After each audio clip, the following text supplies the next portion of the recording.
Welcome to Whoops Adventures. Join us as we ride from Lolo, Montana, over the snowy pass to Pierce, Idaho. As our trip across Lolo Pass began, it quickly became clear that this was not going to be an easy crossing.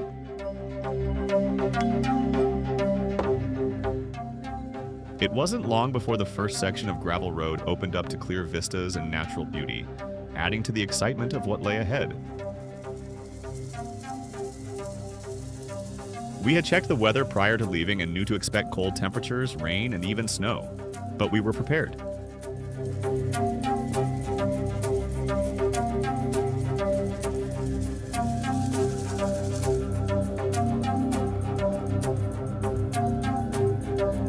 Little did we know what lay ahead as we rode on, soaking in the sun, or what was left of it.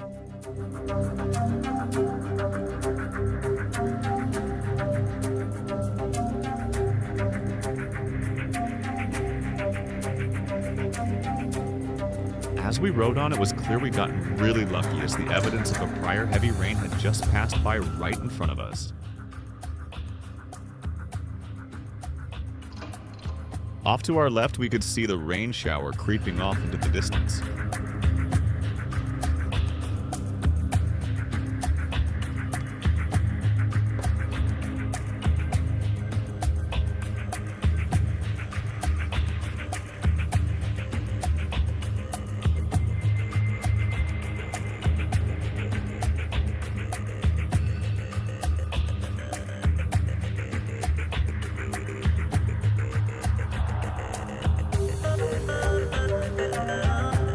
We continued to gain altitude, and with every mile, the temperatures began to fall.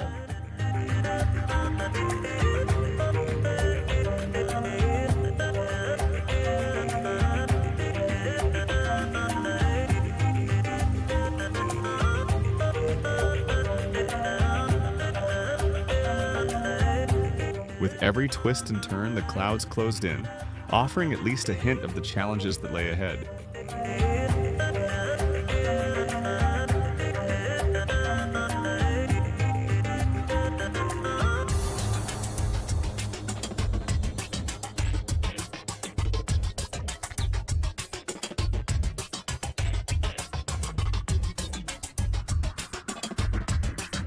At this point, it became clear, as the light rain turned into a gentle sleet, that we needed to break out the warm gear.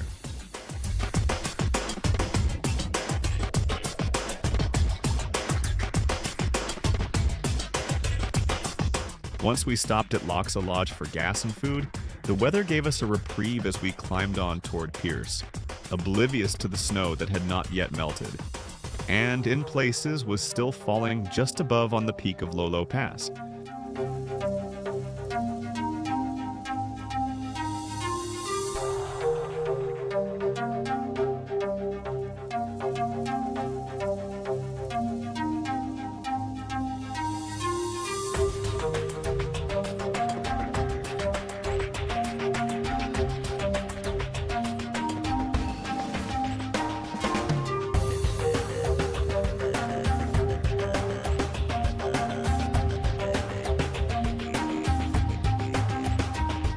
Lolo was quickly becoming one of the most amazing passes we had ever ridden. Around every corner, a new postcard image seemed to leap out. The views were beyond amazing, and it was hard to take it all in as the need to concentrate on the path became more and more a priority.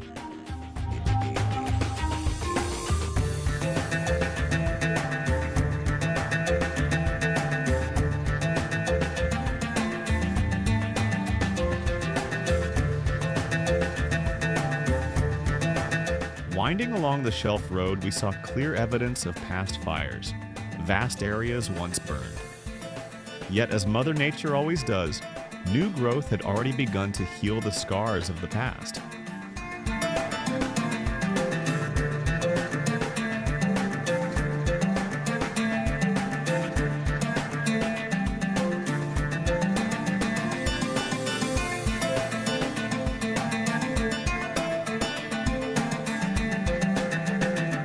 A light, cloudy mist came into view as we crested the rim of Lolo, proof that the snowmelt had not yet finished. In the back of my mind, I wondered just how much snow lay farther down the road. I was soon to be surprised.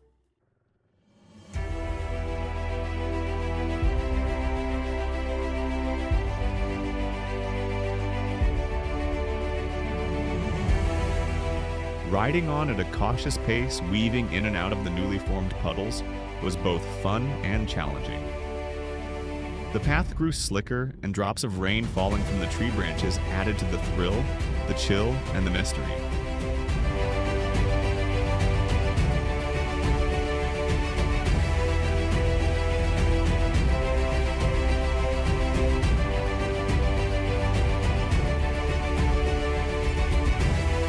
Riding this route, I couldn't help but think about the history, why this trail was even here, and about a point of interest up ahead called the Indian Post Office. But more on that later.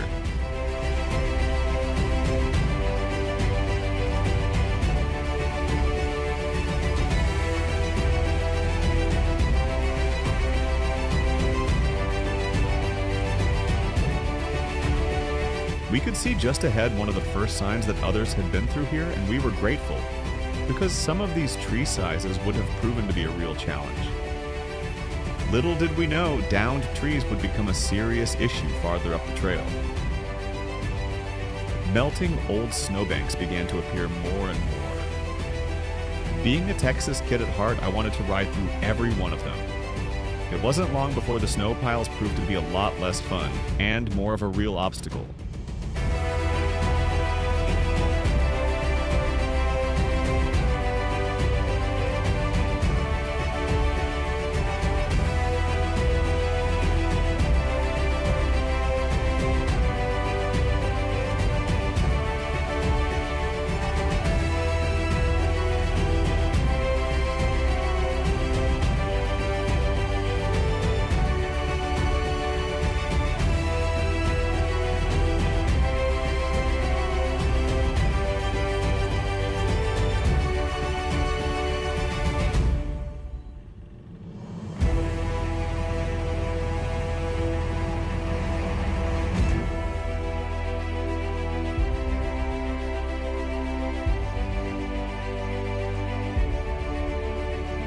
For miles, small snowdrifts became the norm, and a part of me wondered just how long our luck would hold out before Old Man Winter took his revenge.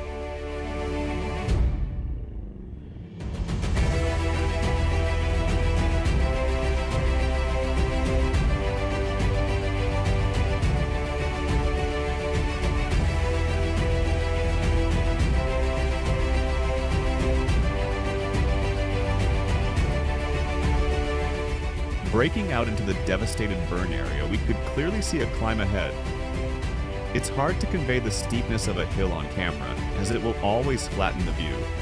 But the pass has several hills that put even the most experienced rider on notice.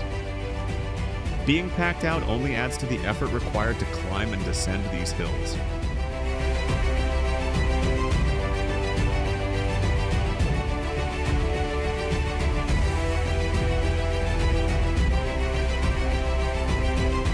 Making our way to an area called the Indian Post Office, we came upon more and more snowdrifts as the elevation nearly peaked over 5,000 feet. Not high by alpine standards, but high enough.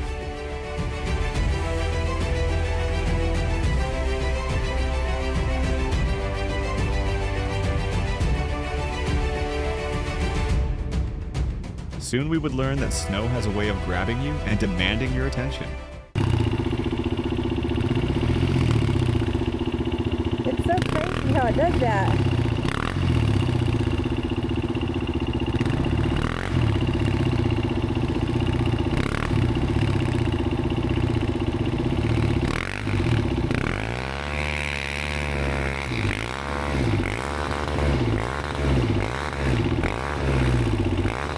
Should I cut your track? That is so weird. Your bike sounds weird.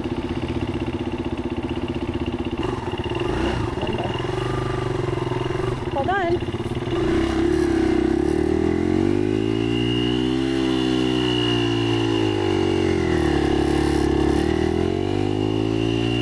Over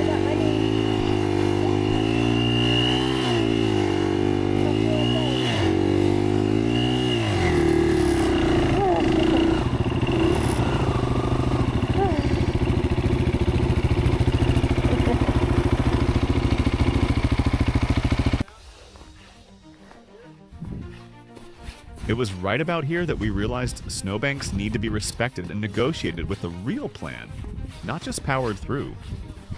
Snow this wet is more like tar. You can't shed it off, it just collects until your wheel refuses to turn. This stretch demanded patience, time, and a deliberate strategy.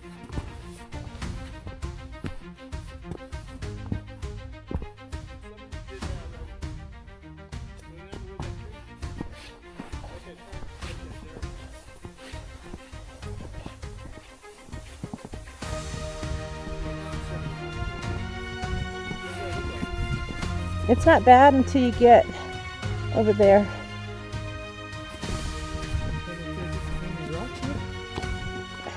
It's not bad till here.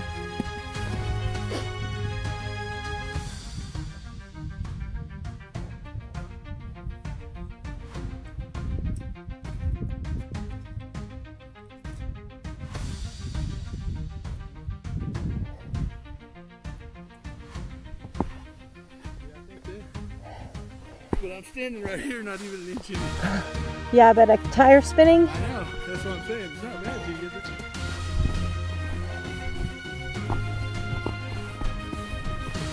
What are you thinking?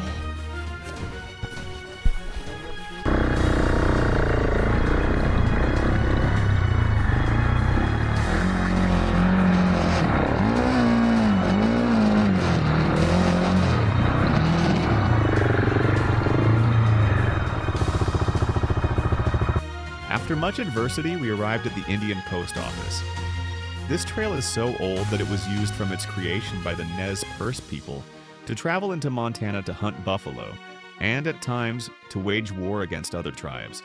When Red Bear came to the Indian Post Office along this trail, he told Lewis and Clark, "Stop here." This was the very place where the Nez Perce gathered to send messages, to seek spirit medicine, and to worship in their own customs. It was here, too, that the monster, the big coyote, was said to come and make powerful medicine for the people. Indian Post Office is still a sacred place to be honored and respected.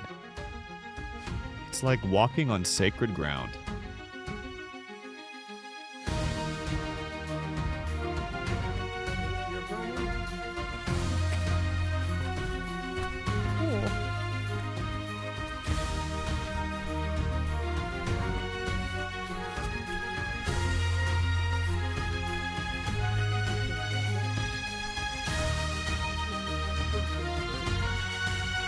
I'm gonna go look at this there, Scott.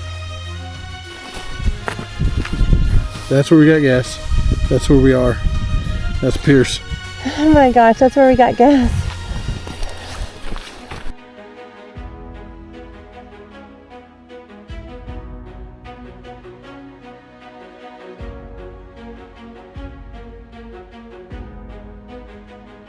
As we left the Indian Post Office, I couldn't help but feel honored to have visited such a place.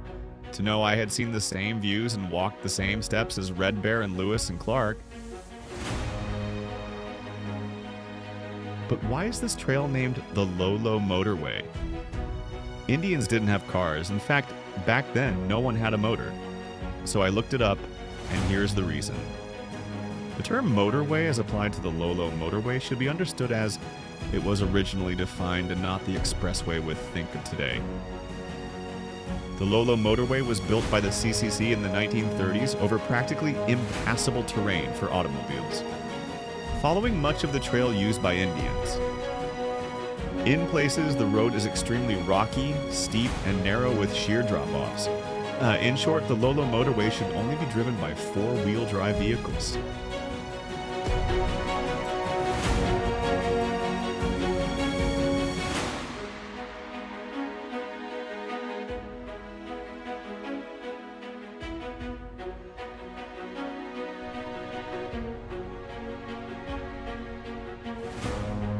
Our departure from the Indian Post Office, at an elevation just over 7,000 feet, was much the same as the approach, piles of snowdrifts. Edging past these at times was both interesting and a little sketchy, as the mud often tried to pull the wheels toward the drop-offs.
video, it's like, oh, just go through there, right?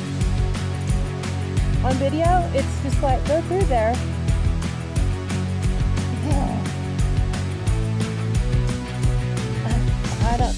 I definitely can't do that on that side anymore. I just have to go.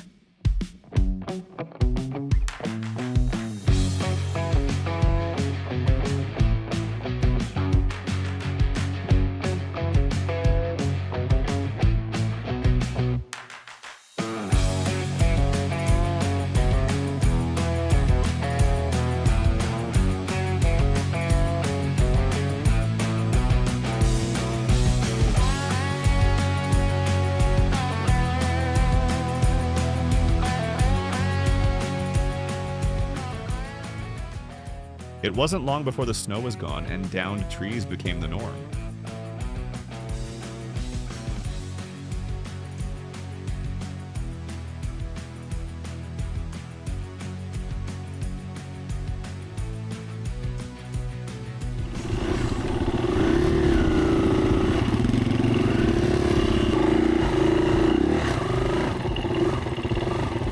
And then go to the cliff. We're gonna be on the edge of the cliff.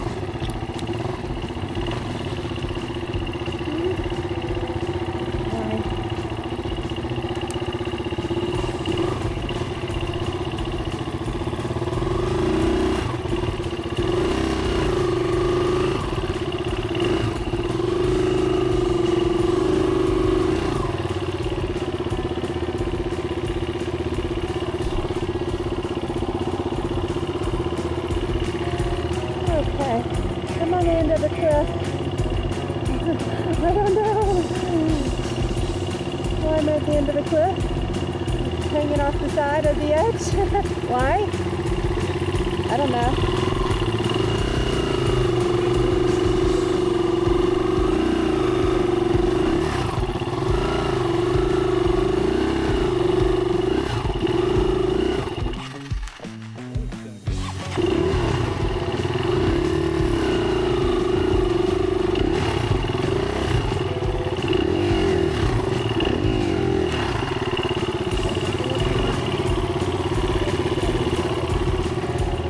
I got a little rock underneath my wheel.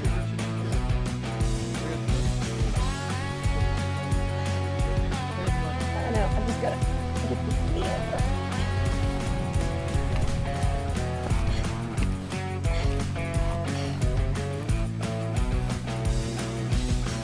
I almost had it.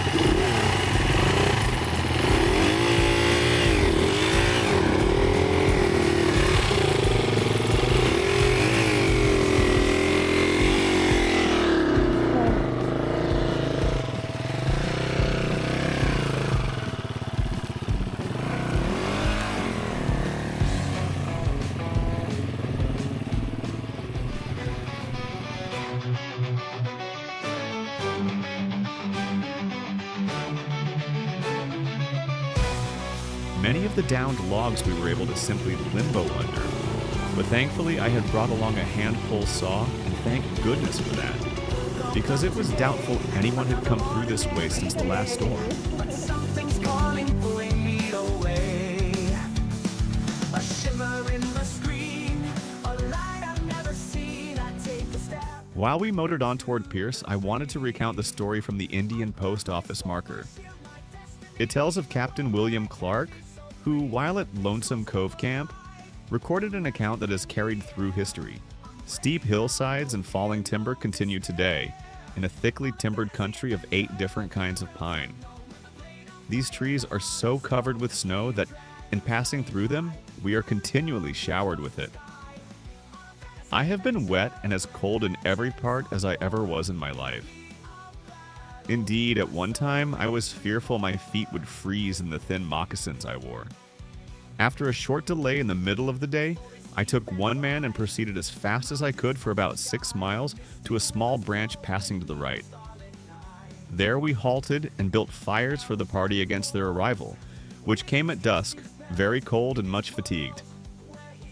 We encamped at this branch in a thickly timbered bottom, scarcely large enough for us to lie level. The men were all wet, cold, and hungry.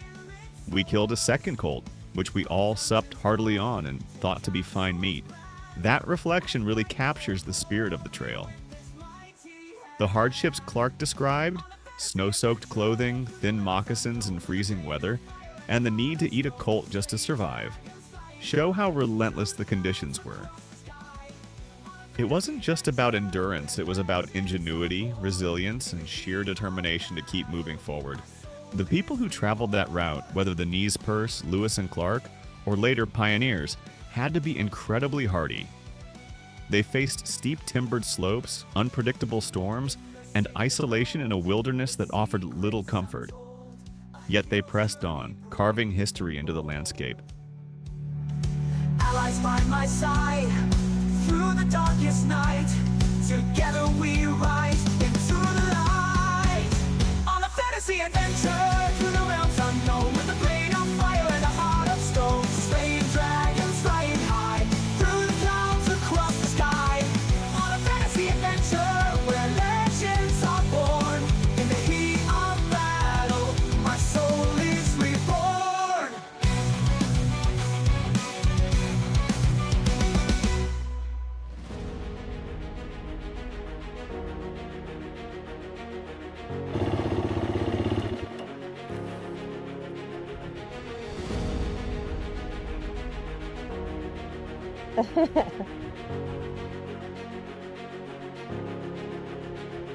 Oh, he's gonna get out the pack.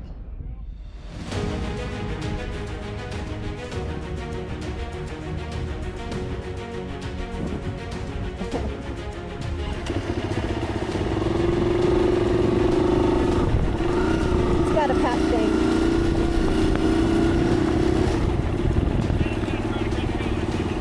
I guess he's gonna get out his pack thing. I think so.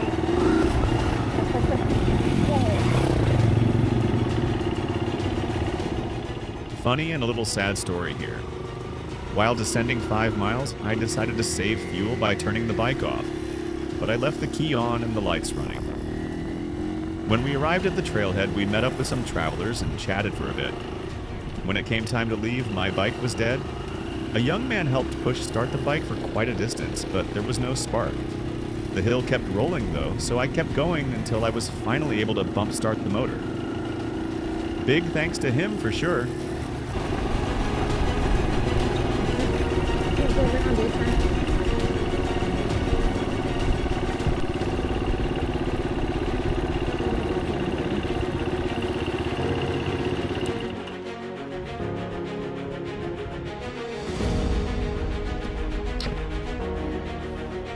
This section had so many downed trees, it looked as though no one had come through in quite some time.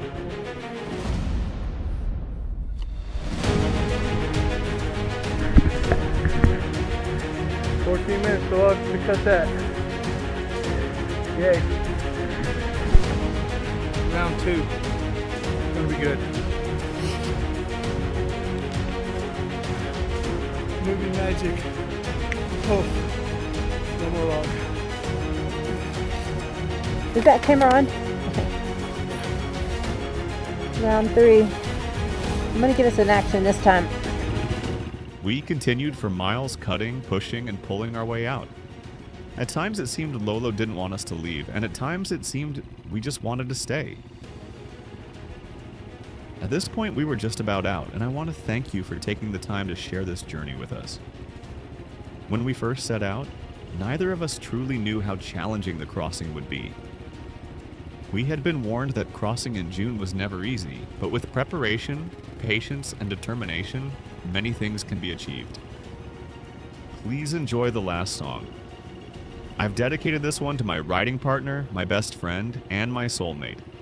Making this crossing was a true blessing, and having someone so special made it all worthwhile. The final few minutes are uncut pieces of treasured times and cherished memories. Lastly, it is our hope that this small video inspires others to get out, challenge themselves, discover a special place with a special person, and embark on their own adventure.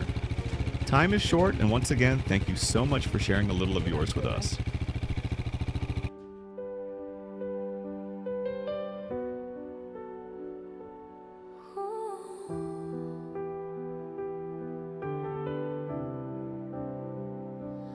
traveled far, I've been alone on winding roads of stick and stone, a rolling solitary drone.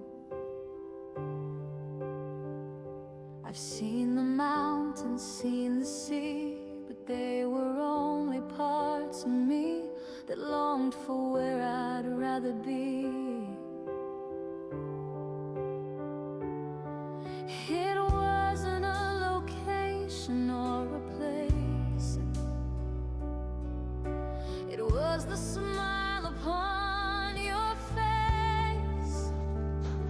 And all the chaos, all the noise, you are my calm, you are my choice.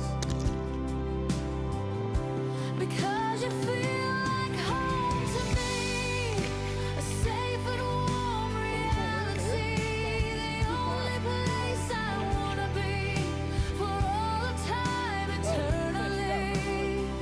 You feel like home, it's clear to see.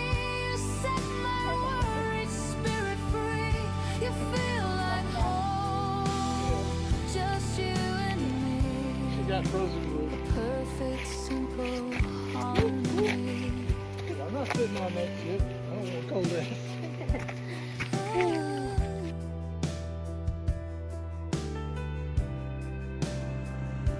We don't need much, a quiet room to chase away the lonely gloom, to watch our little garden bloom. With just a look, you understand the weary travels of this man. You hold my heart inside your hand. The world can rush, the world can race. I've found my own true sacred space. Home isn't walls or a front door, it's what my heart is longing for. It's you, and I could not ask more. The one that I will still I adore. don't even know if that's coming out in the video. You feel like home, it's clear to see. You set my worried spirit free. You feel like home, just you and me. A perfect, simple harmony.